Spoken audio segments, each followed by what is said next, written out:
오늘 말씀에 창세기 43장에 보면 우리는 야곱, 그가 이스라엘이라고 이름을 바꾼 그 이스라엘의 고백을 볼 수 있습니다.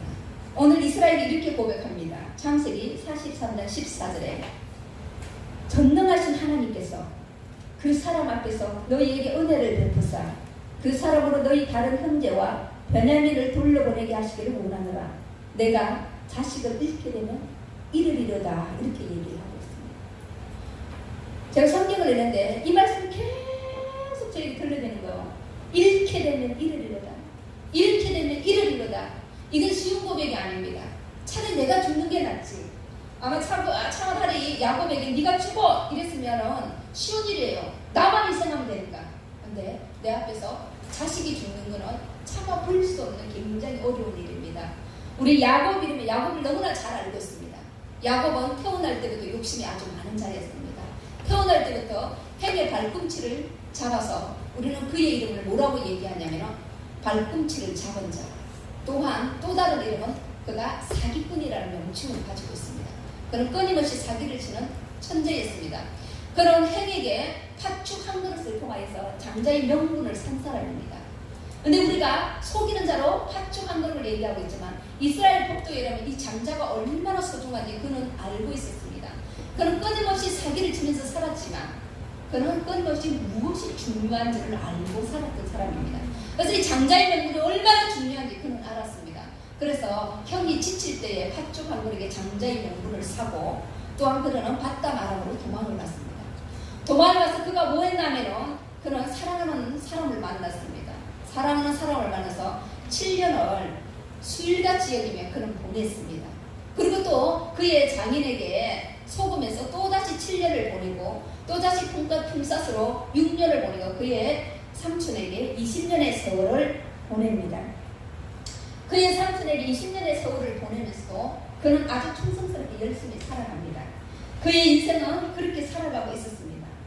그는 자기 형 에스를 만나러 가면서도 그는 너무나 무섭고 두려움에 떨려서 자기의 모든 계획과 자기의 술수를 다 생각하고 때를 지어서 나누며 그의 형을 만나러 갔습니다. 그러면서도 불구하고 그는 사람의 마음과 하나님의 마음이 언제나 두 개가 공존하고 있음을 우리는 성경에서 잘 봅니다. 자기의 생각은 때를 나눠서 형에게 한 때를 하지만 그의 마음에 또 다른 마음에는 내가 정말 하나님의 축복을 받지 않으면 살 수 없겠다는 걸 그는 알고 있었습니다. 그래서 그는 우리가 잘 알듯이 그는 밤새도록 밤이 맞도록 천사와 씨름하여 겨루어서 이깁니다. 그 정도로 그는 하나님의 축복에 대해서 갈급한 사람이었습니다. 그는 이스라엘이라는 이름을 갖게 되기까지 수많은 어려움을 당하고 수많은 고난과 역경을 겪으며 살아갔습니다. 그 야곱이 이스라엘이 되기까지는. 근데 우리 인생 속에서도 여러 고난과 수많은 어려움이 우리 인생 속에 끊임없이 반복된다는 걸 볼 수 있습니다.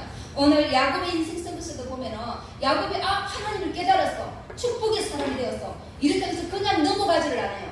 그냥 넘어가지 않고 또다시 어려움이 찾아오고 또다시 삶의 고난이 찾아오는 걸 우리가 잘 볼 수 있습니다. 우리의 인생과 어쩜 이리 똑같는지요. 저의 인생도 그렇더라고요. 인생 너무 행복해 여기까지야 이러면 또다시 뭐 하냐면 고난이라는 단어가 또다시 기다리고 있다는 걸 볼 수 있습니다. 오늘 이스라엘에게도 그런 시대가 찾아왔습니다. 이스라엘은 하나님의 승리자의 이름을 받고 있지만 오늘 43절에서 또다시 어려움을 당하게 되는 것을 볼 수 있습니다. 오늘은 43절의 말씀을 다 같이 한번 보겠습니다. 43절 1절에 보니까 그 땅에 기근이 심하고 이렇게 나옵니다. 그 땅에 기근이 심했다고 해요. 이 기근이라는 것은 원문에 보니까 어떤 기근이냐면 기근이 오늘 이렇게 시작된 게 아니고 계속 기근이 이어져 오는 기근이었다는 것입니다. 이 기근이 어느 정도로 심하냐면 모든 사람들의 마음을 핥혔다 이렇게 되어 있어요.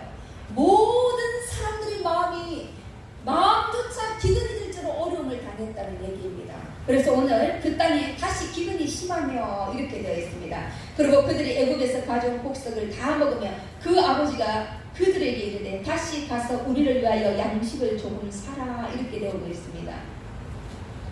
이스라엘 우리는 요 앞장에 보면 너무나 잘 알고 있습니다. 38장에 보면은 그들이 기근이 처음에 들었을 때 그들의 아버지가 애굽에 그들의 자녀들을 보내서 애굽에 가서 양식을 사가지고 오라고 얘기합니다. 근데 애굽에 갔더니 그들은 요셉인지를 먼저 요셉은 그를 알아보고 그에게 뭐라는 정탐꾼이라는 누명을 씌웁니다. 정탐꾼이라는 누명을 씌워서 곡식자루에 다시 돈을 내어서 다시 보내는 걸 볼 수 있습니다. 요셉이 보낼 때 한 가지 약속을 했습니다. 뭐라고 그랬냐면 너희들이 다시 이 애굽에 양식을 사러 오면 너희 동생 베냐민을 데려오라 이렇게 지시를 내렸다는 것입니다. 그래서 이 10명의 자식들한테는 이 기근이 오면 올수록 문제가 뭐였냐면요, 차라리 기근이 있는 거는 괜찮아요. 근데 마음에 너무너무 힘든 어려움을 가지고 있었습니다.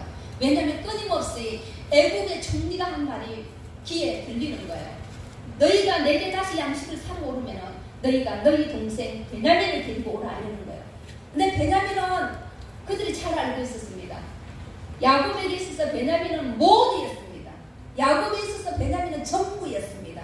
왜냐하면 이미 그가 사랑하는 라헬의 자녀 요셉을 잃은 까닭에 그는 모든 사랑이 라헬의 사랑과 요셉의 사랑을 어디에서 지금 집착하고 있냐면 베냐민에게 집착한다는 것을 우리가 말씀 속에서 잘 볼 수 있습니다. 그런데 그 기근이 끝나지 않아서 다시 그 기근을 통하여서 그의 아버지께서는 애굽으로 가서 너희가 다시 곡식을 사가지고 와라 이렇게 얘기하고 있습니다. 3절에 보니까 유다가 그의 아버지에게 말하여 이르되 그 사람이요, 그 사람 누구예요? 애굽의 총리, 다시 말해서 요셉이 그 사람이 우리에게 엄히 경고하여 이르기를 너희 아우와 너희와 함께 오지 아니하면 너희가 내 얼굴을 보지 못하리라 하였으니 이렇게 얘기합니다. 그러면서 4절에 보면 아버지께서 우리 아우를 우리와 함께 보내시면 우리가 내려가서 아버지를 위하여 양식을 사려니와 이렇게 얘기하고 있습니다. 끊임없이 이런 얘기하고 있습니다. 아버지, 그 사람이 우리에게 엄히 경고하기를요, 내 아우 있잖아요, 아버지가 그 사랑하는 베냐민을 꼭 데리고 오래요. 그 사람이 베냐민을 꼭 데려와야만 아버지의 양식을 살 수 있다고 얘기합니다. 이렇게 얘기해요. 그래서 아버지 끊임없이 얘기해요. 근데 오늘 이 장면에서 보면은요, 누가 얘기하고 있어요? 유다가 얘기하고 있어요. 그 이전에는 누가 얘기하냐면 르우벤이 얘기를 했어요. 그의 장자 르우벤이요, 아버지 내가 가면은요, 가서 아버지요 내가 어떻게 할 거요? 끊임없이 르우벤이 얘기했거든요. 근데 르우벤이 어느 거 싹 사라지고 없습니다. 우리 르우벤의 성격을 보면 이런 사람이에요. 말만 앞서는 사람. 내가 뭐 할게 이렇게 정말 행동을 하지 않는 사람. 그래서 르우벤이 싹 사라지고 없습니다. 또 르우벤은 아버지의 처벌 범함으로 해서 그는 범죄를 저지른 자입니다. 그래서 르우벤은 이제 아버지에게 있어서는 더 이상 인정받을 가치가 없는 사람이 되어버렸습니다. 그런데 이때 누가 나섰냐면 유다가 나서는 거예요. 유다가 그의 아버지에게 얘기하는 거예요. 유다는 어떤 사람이냐면 굉장히 책임감이 강한 사람이었어요. 그래서 유다는 그의 아버지에게 아버지, 그 사람이 얘기한대요. 꼭 아버지의 막내 아들 베냐민을 데려오라고 합니다. 이렇게 얘기하고 있습니다. 그런데 5절에 보시시오. 아버지께서 만일 그를 보내지 아니하시면 우리는 내려가지 아니하신다. 그 사람이 우리에게 말하기를 너희의 아우가 너희와 함께 오지 않으면 너희가 내 얼굴을 보지 못하리라 하였습니다. 이렇게 얘기해요. 자, 3절의 말을 또다시 유다는 반복하고 있습니다. 왜냐하면 그만큼 거기에 내려가는 짐이 유다에게는 너무너무 무거운 거예요. 그래서 아버지에게 끊임없이 그 말을 되풀이하고 있는 거예요. 아버지, 그 사람이요, 애굽의 총리가요, 베냐민을 데리고 오라고 했어요. 그래서 아버지, 베냐민을 데려가지 않으면 우리가 양식을 사가지고 올 수 없습니다. 이렇게 얘기해요. 그리고 6절에 보면 이렇게 얘기하고 있습니다. 이스라엘이 이르되 너희가 어찌하여 너희에게 또 다른 아우가 있다고 그 사람에게 말하여 나를 괴롭게 하느냐. 자, 이 앞에까지는 아버지 하다가 성경은 다시 아주 전제를 바꾸어버려. 어떻게 바꾸어버렸냐면요, 이제는 아버지가 아니고 이스라엘입니다 이렇게 얘기해요. 이스라엘 뭐요? 예수님이, 하나님이 그에게 주신 섭리자의 이름입니다. 그래서 하나님께서는요, 야곱을 통하여 이스라엘을 애굽 모든 족속을요 애굽으로 이주시키는 계획을 가지고 있다는 것을 여기서 얘기하고 있습니다. 그런데 이스라엘인데 하나님은 이스라엘이라고 얘기하고 있는데 오늘 이스라엘 속에는 뭐가 남아있냐면 아직도 야곱이라는 근성이 남아있는 거예요. 그래서 그의 자녀들한테 뭐라고, 너희가 왜 정직하게 얘기했니? 차라리 그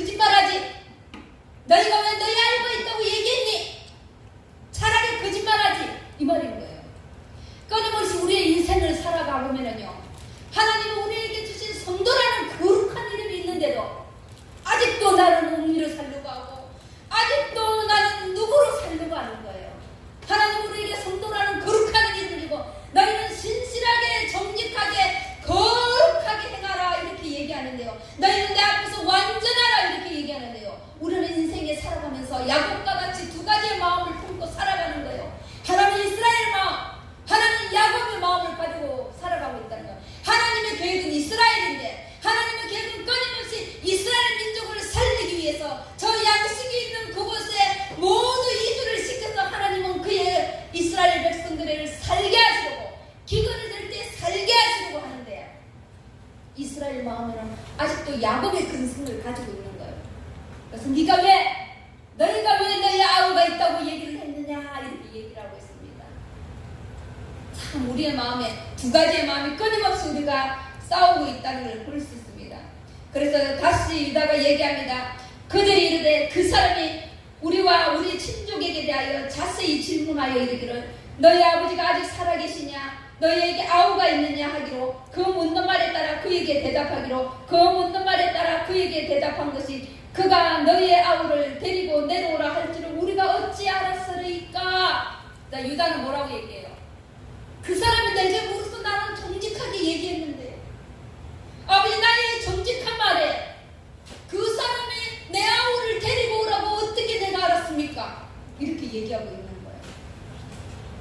끊임없이 유다는 얘기하고 있는 거예요. 야곱에게 아버지 나는 정직하게 얘기했습니다 이러고 있는 거예요.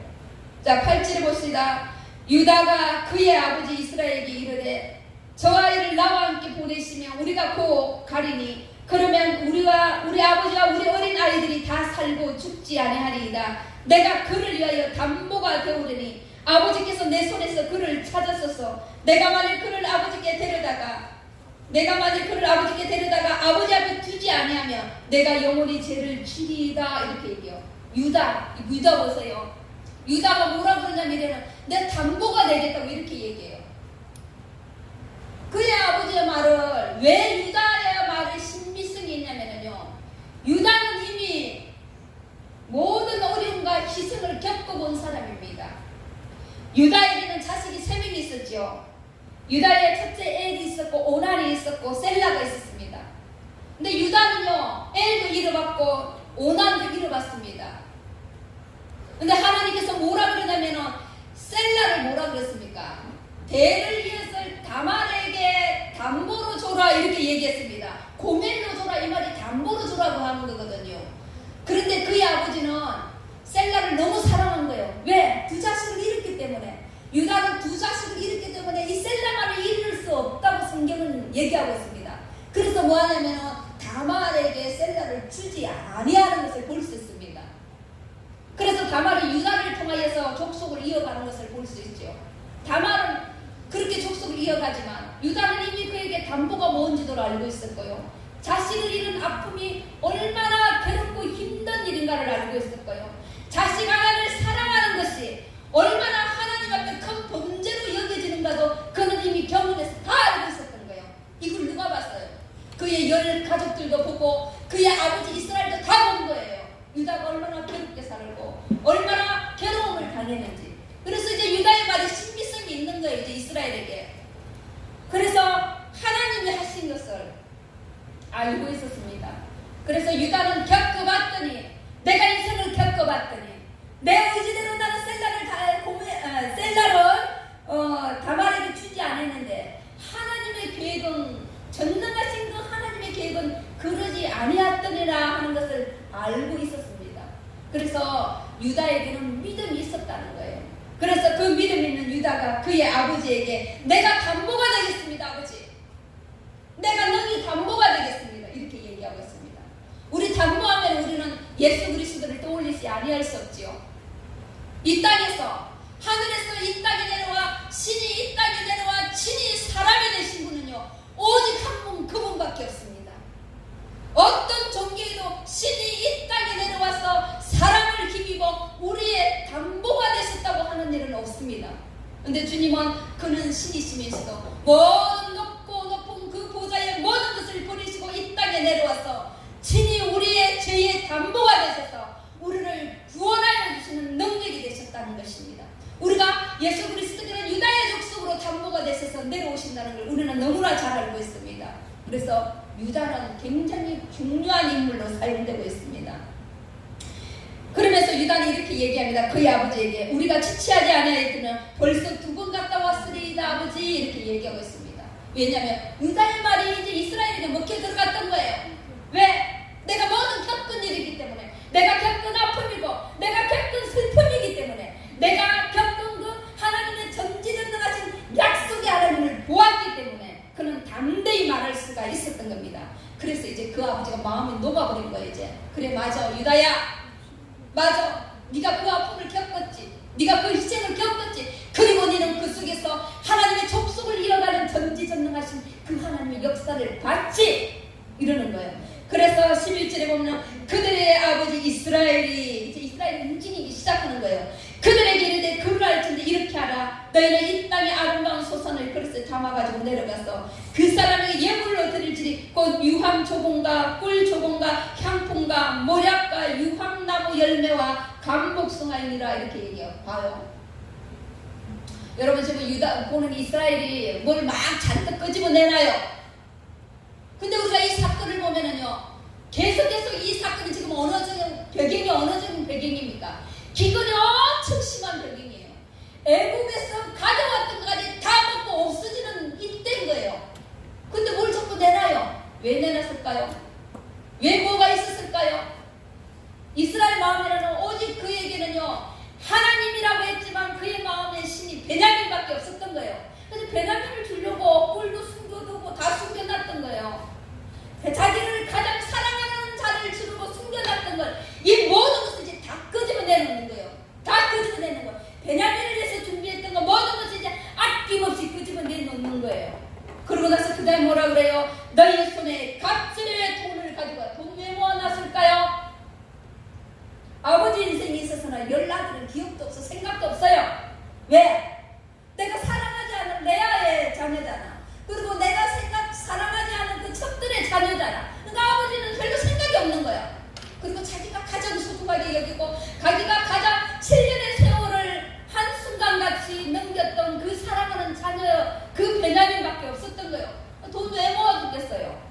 베냐민 인생을 위해서 아마 차곡차곡 모아뒀던 거예요. 근데 그 돈도 다 내놓겠다는 거예요. 그러고 나서 세 번째 보니까 너희 손에 갑질 돈을 가져가라 그랬죠. 그 다음 뭐라 그래요? 내 아우도 데리고 떠나 다시 그 사람에게로 가라, 이래요. 내 아우 누구요? 베냐민이에요. 자기가 가지고 있던 최고의 소중한 것, 자기가 하나님보다 더 신으로 생겼던 것, 자기가 하나님보다 더 사랑했던 것, 자기 인생의 유일한 것, 자기 인생의 사랑, 이것밖에 없다고 생각한 그 베냐민조차 완전하게 내려놓고 놓아버리는 거예요. 왜? 어떻게 해서 그것을 내려놓을 수 있냐면요, 14절에 보면 나와 있습니다. 14절 보니까 다 같이 한번 읽읍시다. 시작! 전능하신 하나님께서 그 사람 앞에서 너희에게 은혜를 베푸사 그 사람으로 너희 다른 형제와 베냐민을 돌려보내게 하시길 원하노라. 내가 자식을 일체되며 뭐하리라? 이르리라. 여기서 전능하신 하나님이라는 뜻은요, 엘사다이 하나님이에요. 이 엘사다이 하나님은 뭐냐면요, 뜻이요, 차고 넘치다 이 말이에요. 다른 말로 뭐하면 충분하신 하나님 이 말이에요. 하나님 한 분만으로 충분하다는 거예요. 전능하신 하나님 이 말은요, 전지전능하신 그 하나님은 뭐예요? 이 우주를 다스리고 이 만물을 다스리는 그 하나님은요, 차고 넘치는 하나님입니다. 그 하나님은요, 오직 하나님 한 분만으로 충분하십니다 이 말이에요. 여러분, 전지전능 하나님 그 하나님이면 충분하십니다. 여러분들의 이 하나님의 축복이 흘러넘치기를 예수 이름으로 축복드립니다. 우리가 전지전능 하나님은 어떤 하나님이라면요, 창세기 17장에 가면 이런 하나님으로 나옵니다. 창세기 17장 1절에 보내냐, 아브라함이 99세에 여호와께서 아브라함에게 나타나서 그에게 이르되 나는 전지전능하신 하나님이라, 이렇게, 나는 충만한 하나님이라, 이렇게 얘기해요. 그러면서 약속을 뭐 하냐면요, 너를 민족의 아버지로 세우겠다. 그 다음에 너를 번성케 하겠다. 너를 통하여서 너의 왕들이 나오게 하겠다. 그리고 너에게 가나안 땅을 주겠다. 그리고 아이를 낳지 못하는 사라에게 자녀를 주겠다. 이렇게 얘기해요. 첫 번째 전지전능하신 하나님은 누구에게 나타난? 아브라함에게 나타난 하나님이에요. 그 다음에 두 번째 전지전능하신 하나님은요, 창세기 28장에 나오는데요, 이렇게 나와요. 이삭이 야곱을 불러 그에게 축복하고 밧다마라보로 가서 라반의 딸 중에서 아내를 맞이하고 전능하신 하나님이 내게 복을 주시오. 내가 생육하고 번성하며 내게 여러 민족을 이루라 하고 이렇게 얘기해요. 두 번째 하나님이요, 그 충만하신 하나님은 누구의 하나님이냐면요, 이삭의 하나님이에요. 첫 번째는 아브라함의 하나님이 그 충분하신 하나님, 두 번째는 이삭의 그 충분하신 하나님이라는 거예요. 세 번째는 창세기 35장 11절에 보니까 하나님이 그에게, 그가 누구냐면 야곱이에요. 하나님이 야곱에게 이르되 나는 충분하신 하나님이라, 나는 전지전능하신 하나님이라, 생육하고 번성하라. 한 백성과 백성들의 총회가 내게서 나오고 왕들이 내 허리에서 나오리라, 이렇게 얘기해요. 오늘 야곱이 말한 이 이스라엘의 하나님, 전지전능하신 하나님이요, 아브라함의 하나님, 이삭의 하나님, 야곱의 하나님, 대대에 걸쳐서 충분히 맛보았던 그 하나님, 충분히 역사했던 그 하나님, 충분히 내게 차고 넘쳤던 그 하나님을 고백한 거예요. 그리고 그 하나님을 다시 새겼던 거예요. 내 조상 때부터 충분하신 그 하나님, 내 조상 때부터 전지전능하신 그 하나님을 기억한 거예요. 그러고 나니까 다시 믿음이 샘솟이 일어난 거예요. 그 하나님은 한 번도 실족하지 않게 하셨습니다. 한 번도 실망하지 않게 했습니다. 그 하나님은 나에게요, 한 번도 복을 내리지 아니하셨던 게 없었습니다. 그 하나님은요, 내게 한 번도 차고 넘치지 않은 때가 없었습니다. 그 하나님은요, 내게 한 번도 충분하지 않은 때가 없었던 그 하나님이십니다. 그래서 이제 내게 믿음이 새롭게 솟아올랐던 거예요. 그래서 아브라함이 이제는 그 하나님, 이삭의 그 하나님, 야곱의 그 하나님을 고백할 때에 진정 내게 있었던 모든 내가 가지고 있었던 그 우상들을 다 내려놓을 수 있었던 것입니다. 그래서 이제는 아브라함이 야곱에게 있었던 생명보다 더 소중한 베냐민, 그의 인생의 전부였던 그 베냐민을 내려놓을 수 있게 되었던 겁니다. 그래서 오늘 그는 이렇게 담대하게 고백합니다. 내가 자식을 잃게 되면 이르리로다, 이렇게 고백합니다. 여러분, 사랑하는 여러분, 여러분들에게 이때까지 왔던 그 하나님, 여러분이 갈등할 때 그 순간에 여러분에게 충분하였던 그 하나님, 여러분에게 차고 넘쳤던 그 하나님을 다시 기억할 때 여러분들이 지금 가지고 있는 모든 우상을 내려놓는 믿음의 승리자가 될 것을 예수의 이름으로 축복드립니다. 그 형제들이 예물을 마련하고 각질의 돈을 자기들의 손에 가지고 베냐민을 데리고 애굽에 내려가는 요셉 앞에 서리라, 이렇게 얘기합니다. 우리가 내려놓을 때, 우리가 내가 소중하게 가지고 있는 걸 던져놓을 때 이제는 그 하나님의 축복을 우리는 성경을 통해서 알 수 있습니다. 아마 자기의 욕망을 내려놓지 않았다면, 자기의 욕심을 내려놓지 않았더라면, 자기의 우상을 내려놓지 않았더라면 야곱이 있어서는 자기의 사랑하는 요셉을 만날 수 없었습니다. 그리고 그 이스라엘 모든 백성들을 애굽으로 이주시켰지 않았다면요, 그 애굽의 허다한 족속들이 많아지는 그 축복을 누리지 못했을 것입니다. 여러분, 우리에게 엘사가의 하나님, 차고 넘치는 하나님, 그 충분하신 하나님이 오늘도 여러분들에게 역사하실 것입니다. 여러분들이 내려놓는 순간, 여러분들이 번성하는 축복과 여러분들이 사모하는 그 일들을 만나게 될 것입니다. 오늘 야곱에게 하나님이 요셉을 만나게 했습니다.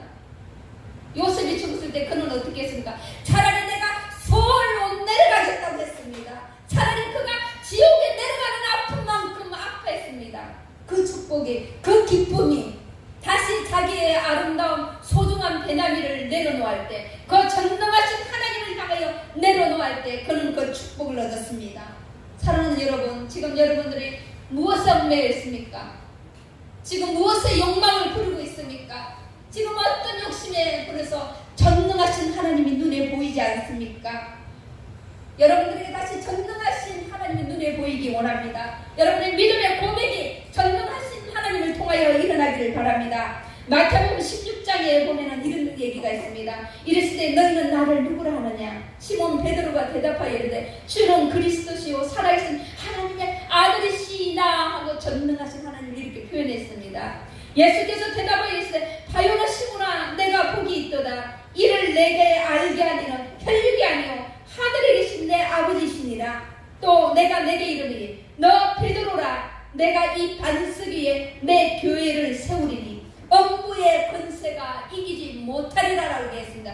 믿음의 고백이에, 넘득의 고백이에, 전능하신 하나님을 다시 새기는 그 고백이에 반석이 세워집니다. 그럴 때 우리의 엄부의 권세가 우리를 엄습하지 못한다고 얘기하고 있습니다. 여러분, 어떤 엄부의 권세가 여러분들을 지금 침범하고 있습니까?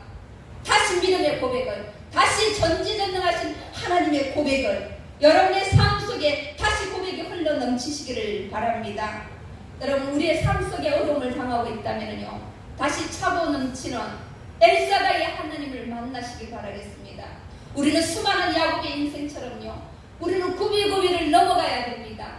어려움이 있으면 기쁨이 있고요, 기쁨이 있으면 다시 어려움이 있습니다. 하나님을 찾았다면 다시 넘어져 있고요, 다시 넘어져 있으면 하나님을 찾으면 됩니다. 오늘 야곱과 같이 그 어려움이 다가올 때 그 전지전능하신 하나님, 그 차고 넘치는 하나님, 그 충만하신 하나님, 그 충족해 해주시는 그 하나님을 다시 새길 때 여러분의 인생 속에 새롭게 그 축복에 잃었던 모든 것을 다시 얻어지는 역사가 일어나기를 예수의 이름으로 축복드립니다. 전지전능하신 하나님을 이번 주 한 주간도 찾으시고 하나님께서 주시는 그 차고 넘치는 축복이 우리 사랑하는 큰나무 비전 모든 성도들에게 이어져 나가기를 예수의 이름으로 축복합니다. 기도드리겠습니다. 하나님 감사합니다.